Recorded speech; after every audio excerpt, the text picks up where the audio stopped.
오늘 우리에게 주시는 하나님의 말씀 마가복음 1장 34절에서 39절의 말씀을 우리말 성경으로 주어진 자막과 성도 여러분 가지고 계신 성경을 같이 한 절씩 나누어 읽도록 하겠습니다. 아멘.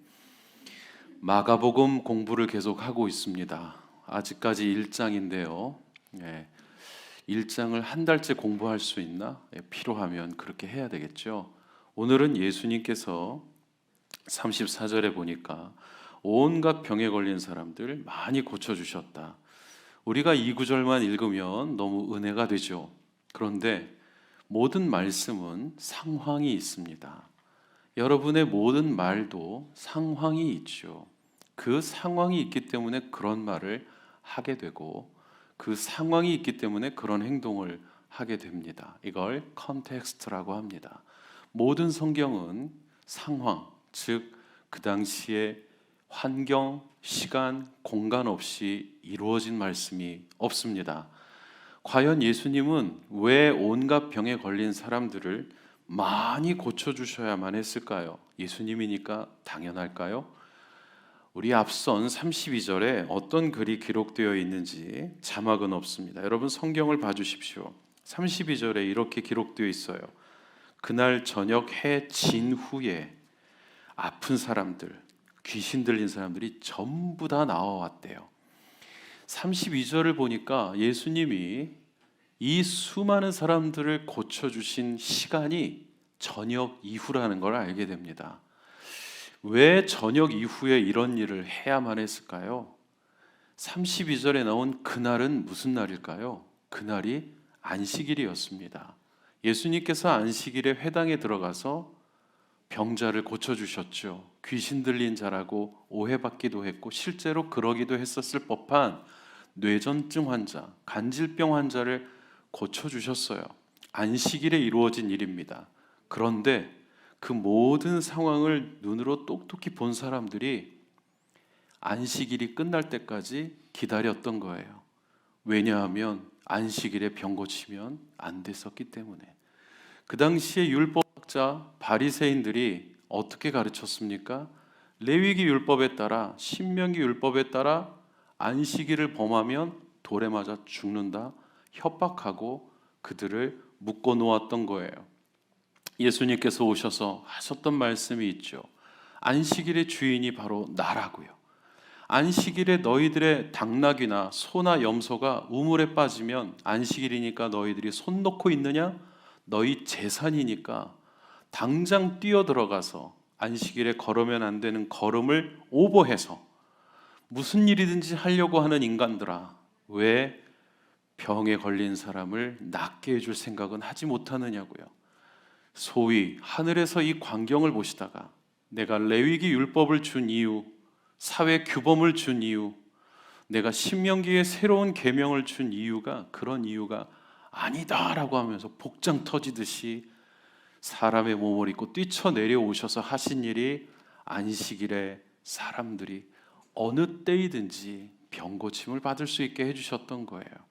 지금은 제가 이렇게 말하지만 제가 성장했던 제 고향교회 정말 사랑스러웠던 합동 보수 중에 보수였던 교회, 중학교 때 예배 끝나고 반 선생님과 동네로 전도를 나갔어요. 한여름이었습니다. 전도라고 뭘 하는 게 있었겠어요? 중학생짜리들이 전도지 나눠주고 예수 믿으세요, 교회 나오세요 하는 게 다였는데 땀을 뻘뻘 흘리고 교회 입구에 왔는데 교회에 들어가는 입구에 슈퍼마켓이 있습니다. 선생님이 들어오라고 하는 거예요. 저는 너무 무서웠어요. 하늘에서 번개가 내려올까 봐. 거룩한 안식일에 어찌 가게를 들어간단 말인가. 선생님이 우유를 사서 손에 하나씩 쥐어줬는데 저하고 제 친구들은 먹지를 못하는 거예요. 안식일이었기 때문에. 뭘 안다고, 뭘 배웠다고, 그냥 교회에서 가르쳐주는 대로 맹신하며 살았던 아무것도 모르는 중학생짜리가 목은 마르고 먹고는 싶은데 열지를 못하고 있는 거예요. 우물쭈물하면서. 선생님이 먹으라고. 먹는데 배탈이 날 것 같아요. 맛은 있는데 머리가 복잡한 거예요. 안식일이었기 때문에. 그렇게 성장하다가 이제 사역자가 되어 처음 사역하러 나갔던 교회는 침례교회였습니다. 주보에 보니까 오늘 중직자 모임 경회로 이렇게 써 있는 거예요. 교회에 경회로라는 이름을 단 소그룹 방이 있나? 다 믿음홀 이런 건데 건너편 중국집이었습니다. 적잖은 충격을 받았어요. 아니 주일날 임직자들이 밖에 나가서 짜장면을 먹는다고? 근데 너무 맛있는 거예요. 너무 맛있고 너무 행복한 거죠. 뭘까? 이게 도대체 뭘까? 지금은 우리가 주일에 뭘 사 먹는다든지 이런 것이 거리낌이 없지만 아직도 레위기 때문에 그 당시 바리새인들의 가르친 것 같은 것 때문에 문자 그대로 예수님을 믿어야 한다는 어떤 의식 때문에 이단들이 하는 비슷한 일들을 자긍심이라는 이름으로 숨막히게 하고 있는 교회들은 여전히 많을지도 모릅니다.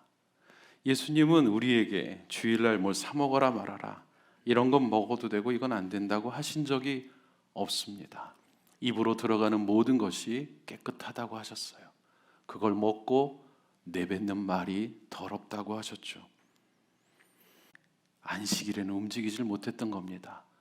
해가 지고 나서야 그때부터 출동하기 시작하여 예수님을 찾아왔는데, 예수님은 그날 쉬셔야 되는 시간대인 거잖아요. 저녁이 되고 저녁 만찬을 먹고 옆으로 기대어 식사하신 후에 이제는 쉬어야 하는 시간대에 밤새도록 사람들을 고쳐 주셨던 것이 34절이었던 겁니다. 그러니 우리는 이 말씀을 읽을 때 당연하구나, 예수님이니까 이렇게 읽기 이전에 그분이 할 수 있지만 얼마나 피곤하셨을까, 할 수 있지만 얼마나 애꿎은 일을 하는 것이셨을까, 할 수 있지만 이렇게 안 해도 되는 답답한 규정 때문에 얼마나 힘들게 하고 계셨을까를 읽을 수 있어야 합니다. 또한 예수님께서는 그냥 딱 한 소리로 혹은 말씀 한 말씀으로 천지를 창조하듯이 그렇게 하지 않으셨어요. 어떤 사기꾼 목사들처럼 훅 하니까 다 넘어가는 그런 짓은 하지 않으셨던 거예요. 그분은 한 사람 한 사람 고쳐주고 귀신과 악유를 했습니다. 거룩한 하나님의 아들이시오, 나는 당신이 누구인지 압니다. 조용히 좀 해라. 닥쳐라. 그 사람에게서 나와라. 씨름하셨어요. 전부 다 몸을 베베 꼴든지 거품을 멀든지 이런 사람들과 밤새도록 그들의 부모가 붙잡고 있는 아이들을 낳게 하기 위해, 그런 이유로 예수님은 어떤 몸 상태가 되셨을까를 묵상할 수 있어야 됩니다. 여러분이 그렇게 했다면, 여러분이 그렇게 노동을 하는 사람처럼 하루를 보냈다면 어떻게 그날 저녁에 여러분의 몸 상태는 어떤 상태라고 말할 수 있을까요? 몇 가지를 써보았어요. 생각나는 대로 기진맥진, 탈진, 골아 떨어질 수 있음, 몇 가지가 생각이 났습니다. 그런 상태에서 주무셨어요? 그런 상태에서 씻는 것도 귀찮아, 일단 좀 자자 하고 주무셨단 말이에요. 그런데 35절은 우리에게 예수님에게 무슨 일이 있었는지를 이렇게 소개합니다. 같이 한번 읽어봐 주십시오. 매우 이른 새벽 아직 어둑어둑할 때 예수께서 일어나 외딴 곳으로 가셔서 기도하셨다. 이 우리말 번역의 매우 이른 새벽 아직 어둑어둑할 때가 익숙한 개역 성경에는 새벽 오히려 미명이죠. 처음부터 미명이라고 하지 왜 새벽이라 그랬다가, 이런 걸 뭐라고 하나요 여러분? 이런 걸 강조라고 합니다. 히브리어를 쓸 때, 헬라어를 쓸 때 종이가 이렇게 빼곡하게 수만 글자가 한 지면에 들어가지 않아요. 그러니 중요한 것만 쓰고 별거 아닌 건 생략하는 게 그 시대의 사본이었다면, 이런 거를 지면을 아끼지 않은 편집자의 의도, 하나님의 의지가 담긴 구절이라고 합니다. 자, 새벽은 몇 시쯤일까요? 보통 동이 트기 전이죠. 샌디에고에서 예수님이 사역하셨다면 이 시간이 몇 시쯤 될까요? 겨울과 여름이 다르지만 해가 뜨기 전이니까 5시에서 5시 반쯤 될 것 같아요. 그리고 성경은 아직도 어두웠다고 했어요. 그러니까 빨간 해가 뜨지도 않은 때였던 겁니다. 깜깜할 때였던 겁니다. 영어 성경도 아직도 어두웠다, still dark했다 그랬어요. 그러면 여러분, 우리가 예수님이 안식일이 끝난 그날 저녁부터 거의 밤이 지나도록 귀신들을 내쫓고 병자를 고치느라 기진맥진한 상태에서 주무셨다면 예수께서 일어나 저 사이에 사이시옷을 넣고 여러분이 쓸 수 있는 단어가 뭐가 있을까요? 너끈히, 멀쩡히 이런 건 아닐 것 같아요. 여러분은 어떻게 일어납니까? 어제 골아 떨어졌는데 오늘도 출근해야 돼요. 어떻게 일어나실까요? 가까스로, 힘겹게, 힘에 부치게, 피곤한 상태로 일어나셨던 거예요. 근데 예수님이 왜 저 시간에 일어나셨을까요? 한국 교회가 새벽 기도를 하죠. 전 세계에 있는 한국 교회는 다 합니다. 안 하면 큰일 나죠. 물어봅니다. 한국 교회는 왜 새벽 기도를 하나요? 적어도 제가 물어봤던 분들의 대답은 한결같이 이 구절 때문에, 예수님께서 매우 이른 새벽에 기도하셨기 때문에 그분의 본을 따라 한다는 거예요. 또 물어보고 싶어요. 그렇다면 예수님 정직하게 사셨는데 그건 따라하고 있냐고. 그렇다면 예수님 겸손하게 사셨는데 그거 따라하고 있냐고. 제가 아까 말씀드렸던 침례교회 부목사님이 이제 담임으로 나가고 싶다고, 개척하고 싶다고 담임 목사님한테 건의를 했어요. 그때 담임 목사님은 개척하겠다는 목사님들에게는 40일 금식 기도를 하라고 합니다. 그 목사님 40일 금식 기도하다가 머리가 반이 날아가고 다리를 절면서 돌아왔어요. 지금까지 저시는지 회복됐는지 모르겠어요. 그분 원래 몸이 좋거든요. 잘 드셔야 돼요. 그런데 금식 기도하라고 했잖아요. 병이 난 거예요. 몸에 건강이 무너지신 거예요. 쩔뚝거리면서 사역하면서 자부심이 생겼는지 정말 모를 일이에요. 이번 주에 뉴스에 아프리카의 어느 목사가 40일 금식기도 따라하다가 30일쯤 됐을 때 죽었대요. 영양실조로. 병원에 가서 긴급 수액을 놓았지만 회복이 안 돼서 죽었대요. 여러분, 이걸 순교라고 말할 수 있습니까? 어리석다고 말할 수 있습니까? 헷갈리시죠? 예수님이 하라고 해서 다 따라합니까? 예수님이 하셨다고 다 따라해요? 왜 하셨는지 알아야죠. 무엇 때문에 그렇게 하셨는지 알아야 따라갈지, 그냥 기도할지, 아니면 예수님을 예수님답게 그 자리에 두실지 결정할 수 있겠죠. 왜 일어나셨을까요? 저는 정말 궁금했어요. 왜 우리 한국교회는 다 새벽 기도를 하는 걸까? 그리고 왜 거기 안 나오는 사람들은 죄 지은 사람처럼 살아야 될까? 그리고 왜 거기를 나온 사람들은 무언가 완장을 찬 것처럼 뿌듯해하면서 사는 이상한 현상이 생긴 것일까? 꼭 새벽이어야만 할까? 그렇다면 예수님께서는 새벽 어두울 때 외딴 곳으로 가셔서 기도했는데 우리 외딴 곳에서 기도해야 되는 거 아닐까? 외딴 곳이 어딘지 잠시 한번 보여드리고 싶어요. 외딴 곳, 저기가 외딴 곳입니다. 외딴 곳의 원어 자체가 광야입니다. 광야, 헬라어로는 예레모스라고 하고요. 영어 성경은 저렇게 두 단어로 해석을 했어요.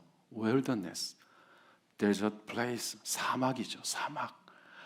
보니까 라스베가스 같죠. 여러분, 저기 가서 기도해야 제대로 하는 게 아닐까요? 이렇게 해석하는 사람들을 문자주의자라고 합니다. 이해도 안 되고 그저 믿음이라는 걸 가지고 그저 따라하기만 하는 사람들이죠. 그게 여호와의 증인이요 대표적인 이단들입니다.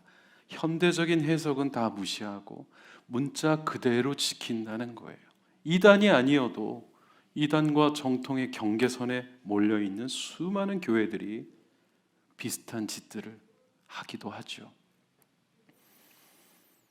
이스라엘을 가면 대부분이 저런 곳입니다. 대부분이 돌짝밭들이죠. 예수님 비유에 광야가 많이 나오고 들풀이 나오고 돌이 나오는 이유는 그분이 사셨던 환경 자체가 그랬던 거예요. 만약에 그분이 샌디에고에서 하셨다면 항상 좋은 햇빛이 그분에게는 예화의 소재였을 겁니다. 온화한 날씨가 그분의 비유였을 거예요. 이스라엘 갔을 때 그날 아침 여정이 엘리야가 기도한 로뎀나무 방문이었습니다. 선교사님이 좀 자라 그러더라고요. 꽤 간대요. 얼마나 가나. 가다가 눈 떠보니까 저 풍경 아직 안 갔구나. 또 자다가 눈 떠보니까 저 풍경. 알고 보니 차로 가도 몇 시간을 저렇게 가야 되는 곳을 엘리야는 걸어서 이세벨이 무서워 도망갔던 거였더라고요. 그리고 가서 그가 머리를 숨기고 나를 죽여달라고 했던 곳이 바로 잘 보이지도 않는 저 쌀이나무처럼 생긴, 빗자루로 쓰면 딱 좋겠다고 생긴 저 잡초 같은 저게 로뎀나무였던 거예요.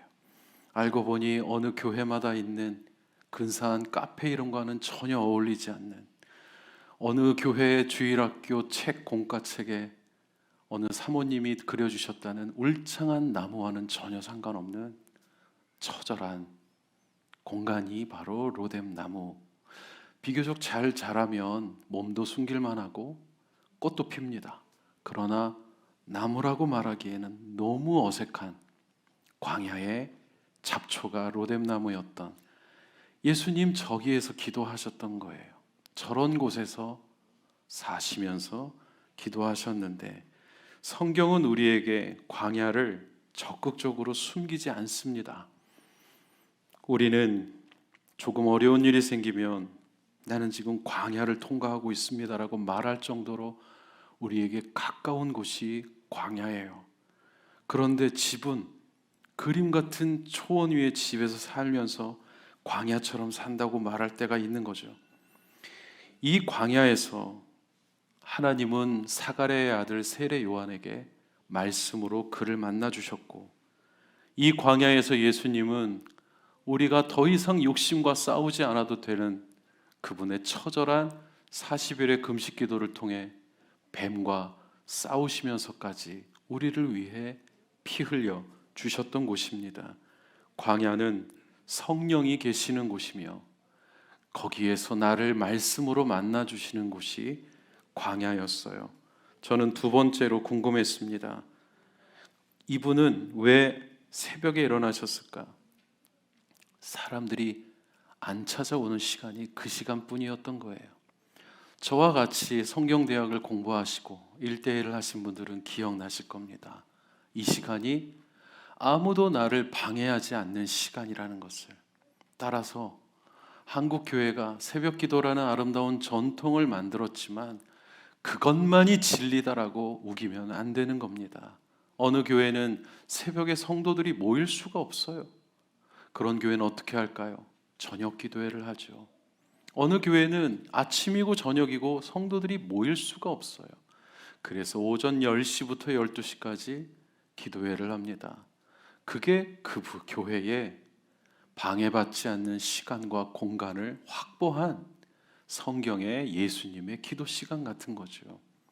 큐티 베이직 할 때도 함께하는 분들에게 여쭤봤어요. 당신의 방해받지 않는 시간과 공간은 어디입니까? 다 답이 달라요. 저에게는 오후 10시입니다. 저는 점심시간입니다. 저는 아침 새벽입니다. 교회는 아침 6시에 문이 열려 있어요. 그 시간이 나의 방해받지 않는 시간과 하나님을 만날 수 있는 시간이신 분들은 그 시간에 오시면 됩니다. 그 시간이 물리적으로 불가능하신 분들은 다른 시간을 확보하십시오. 한국에서 교회 챔버팀 자매들을 토요일 아침마다 성경 공부 같이 했어요. 이 이야기를 나눴고 물어봤습니다. 당신의 예수님이 가지셨던 그 새벽 시간 같은 나만의 기도의 시간은 언제인가요? 바이올린을 하는 한 자매가 목사님 이런 얘기를 해도 됩니까? 하면서 했던 얘기가 자기는 저녁에 아이들 밥 차려주고 씻고 방에 들여보내고 남편 밥 차려주고 방에 들어가라고 한 다음에 거실에서 스포츠 뉴스 보라고 한 다음에 방에 들어와서 맥주 한 캔을 놓고 그날 못 봤던 드라마를 보는 게 인생의 제일 큰 행복이라는 거예요. 웃으시는 분들은 절대 공감하시는 것 같아요. 제가 그 얘기를 듣는데 어디서 술을, 이게 아니라 정말 소중한 시간처럼 생각하는구나. 이 자매님에게 참 귀한 시간이겠구나. 자기가 공부하면서 내가 죄 지은 거 아닌가 하는데 괜찮다고요. 맥주 한 캔 정도로는 지옥에 가지 않는다. 괜찮다 그랬어요. 대신에 그 시간에 맥주 옆에 놓고 말씀 보면 어떠냐? 그렇게 한번 시작해 보면 어떠냐? 어느 주님이 이길지 한번 해보자. 그 도전을 받아들이기로 했는데 지금 어떻게 하는지 모르겠어요. 여러분 혹시 그 유행어 아십니까? 난리 났네 난리 났어. 일부 때도 했는데 아무도 반응을 안 해주셨는데요. 그 대사를 한 원조 배우, 그 여자 배우 그분이 목사님의 아내입니다. 그 남편 목사님이 연극 배우를 하던 지금의 사모님을 만났을 때 술을 너무 좋아했대요. 그 여자 배우님께서. 그래서 딜을 했다는 거예요. 맥주 한 잔에 성경 한 장. 근데 나는 마시는 걸 좋아하니까 오케이를 하고 만나 주신 거예요. 그렇게 시작하면 됩니다. 그렇게 나만을 위한 시간, 그 시간에 주님을 만날 수밖에 없었던 이 시간이 아니면 예수님조차도 이 세상 살아갈 수 없었던 그분은 이 시간에라도 천근만근 몸을 일으켜 기도할 수밖에 없었던 거예요. 여러분의 기도가 이런 예수님의 기도가 되시기를 바랍니다.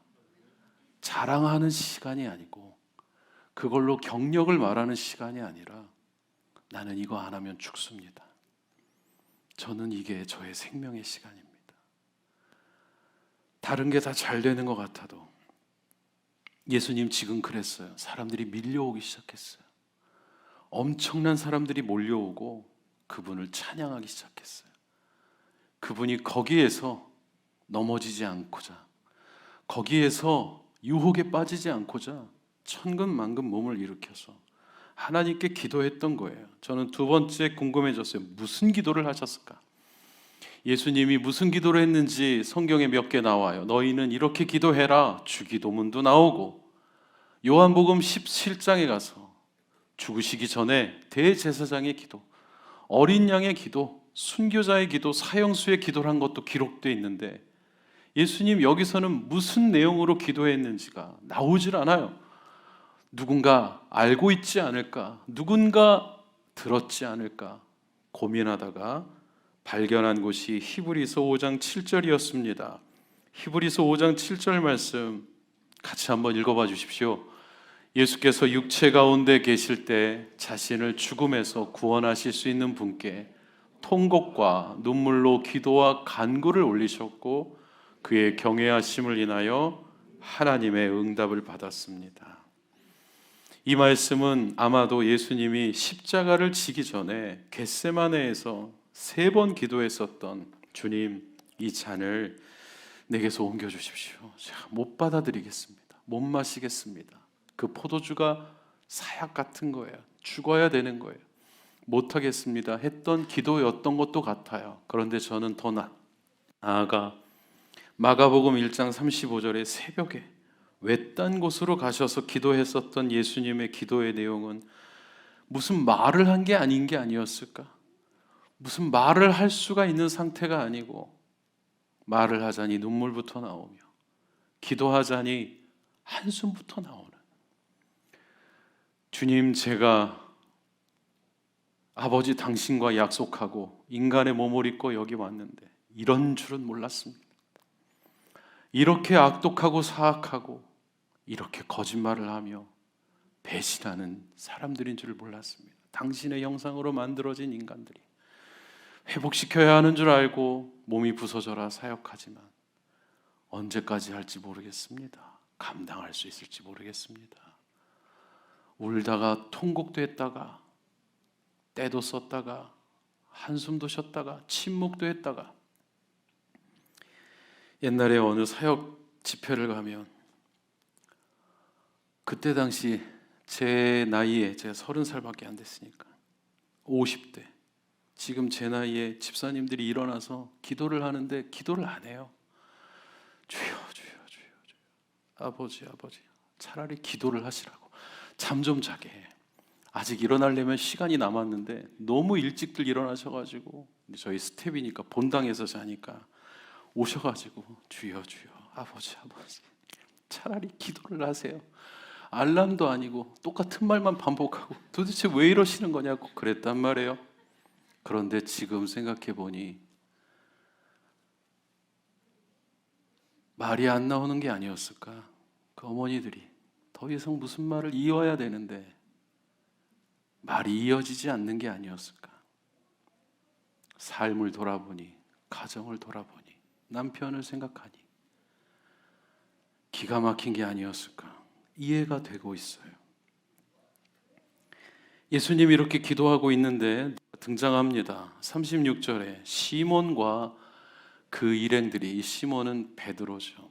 예수님 보자마자 이들이 뭐라고 말하냐면 37절에 여기서 뭐 하고 있냐고. 지금 선생님을 다 찾고 있는데 왜 그런가 했더니 기도하시는 동안 동이 텄던 것 같아요. 제가 이 말씀을 읽는데 필리핀에서 사역했을 때 생각이 났습니다. 거기 해가 또 얼마나 일찍 뜹니까? 사역 스케줄상 집회는 머리 깎는 거는 진료는 오전 9시부터 시작이에요. 근데 6시부터 와 계신 거예요. 여러분처럼 이렇게 앉아 계세요. 우리를 빤히 쳐다보면서 여기서 기도해야 되는데 계속 쳐다보는 거예요. 부목사님이 야 기도는 한국에서도 안 하던 것들이 빨리 준비해 빨리 준비해.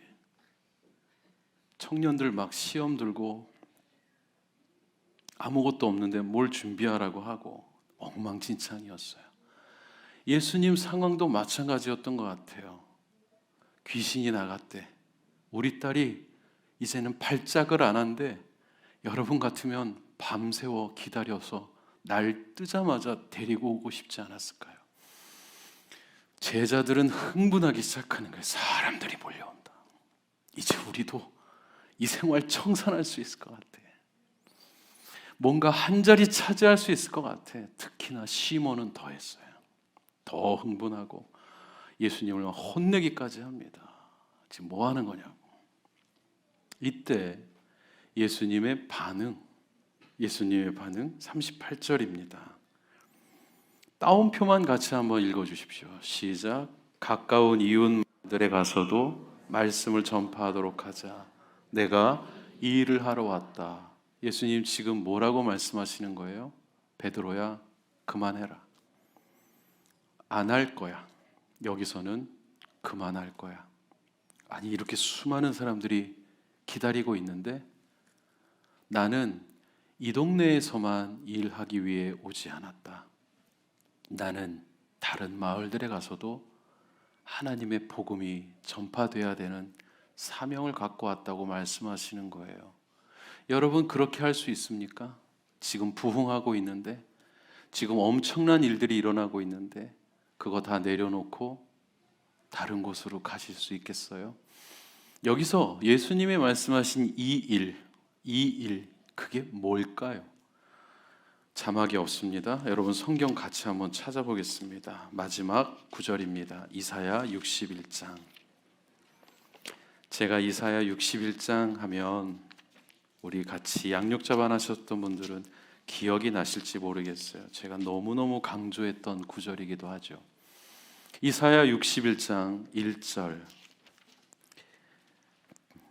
1절만 같이 한번 읽어봅니다. 시작. 주 여호와의 영이 내 위에 있으니 이것은 여호와께서 내게 기름을 부어 가난한 사람들에게 좋은 소식을 전하게 하려는 것이다.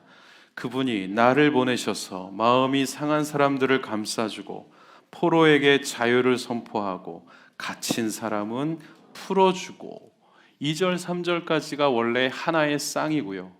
예수님께서 마가복음에서는 광야 시험을 마친 후에 바로 사역을 시작하신 것처럼 편집됐지만 누가복음에 보면 그 회당에서 먼저 말씀을 읽으셨다는 구절이 나오고 그 읽으신 구절이 바로 이사야 61장 1, 2, 3절입니다. 이게 예수님의 그분의 삶의 모토입니다.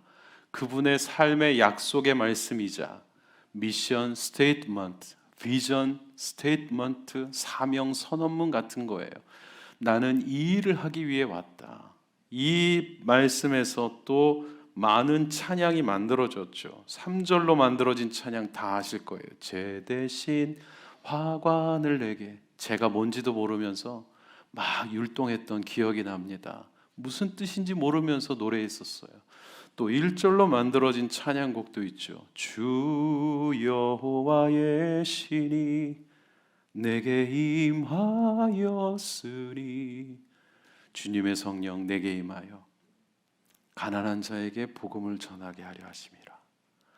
예수님은 항상 위기 때마다 또 사람들이 흥분할 때마다 또 무언가 어마어마한 일이 앞에 벌어질 때마다 판단력이 흐려지려고 할 때마다 돌아가신 곳이 있으니 바로 이 말씀으로 가셔서 내가 왜 왔는지, 내가 무엇 때문에 사람의 몸을 입고 여길 왔는지, 그러므로 나는 어떤 일을 해야 하는 사람이며 나는 무엇을 해야 하는 사람인지 놓치지 않으려고 하셨어요. 예수님조차도 자기 자신을 부르신 약속의 말씀이 없었다면 예수님처럼 살지 못했던 겁니다. 성경대학을 함께 공부하신 분들께 항상 물어봤어요. 여러분의 삶을 부르신 약속의 말씀이 있습니까? 그게 있어야 우리의 삶의 광야를 지날 수 있고, 그게 있어야 우리의 삶의 배신을 통과할 수 있고, 그게 있어야 우리의 마음을 갈기갈기 찢어놓는 고통을 마주할 수 있다고요. 그게 없으면 옛날 사역했던 교회 목사님 전화했는데 바빠서 전화 안 받아요. 친구 만났는데 거기서 거기에요. 그 얘기하다 마는 거예요. 누구 씹다가 누구 욕하고 잠시는 희열을 느끼지만 그걸로 끝인 거예요. 더 큰 영혼의 괴로움을 마주하죠. 예수님은 어떻게 이겨냈을까요? 아무도 방해하지 않는 시간, 그걸 확보했어요. 자야 되는 시간일지라도, 천근만근의 몸일지라도 그 시간을 깨워 하나님 앞에 나아가 기도했어요. 그리고 내가 누구이며 무엇 때문에 살고 있는지를 확인하며 하루하루를 지나가셨기에 그의 33년은 요절한 게 아니고 어떤 수염을 길게 기른 도사인지 무속인인지 사기꾼인지 모르겠는 인간이 어리석어서 고난당했다고 평가절하될 분도 아니며 그분의 인생은 충분하고 충만하며 꽉 찼던 것입니다. 그렇다면 30살에 죽어도 부족한 게 아니요 80, 100을 넘어도 아쉬운 게 아닙니다. 내가 누구이며 무엇 때문에 살아가는 사람인지를 말씀을 통해 깨닫고 있다면 말이죠. 오늘 이 예배가 그걸 알게 하는 시간이 되게 하여 주시기를. 그래서 주님 말씀하시면 나아갈 수도 있고 주님 말씀하시지 않으면 과감하게 멈출 수도 있는 인생이 되게 하여 주시기를 우리 같이 함께 기도하면 좋겠습니다. 함께 기도하겠습니다.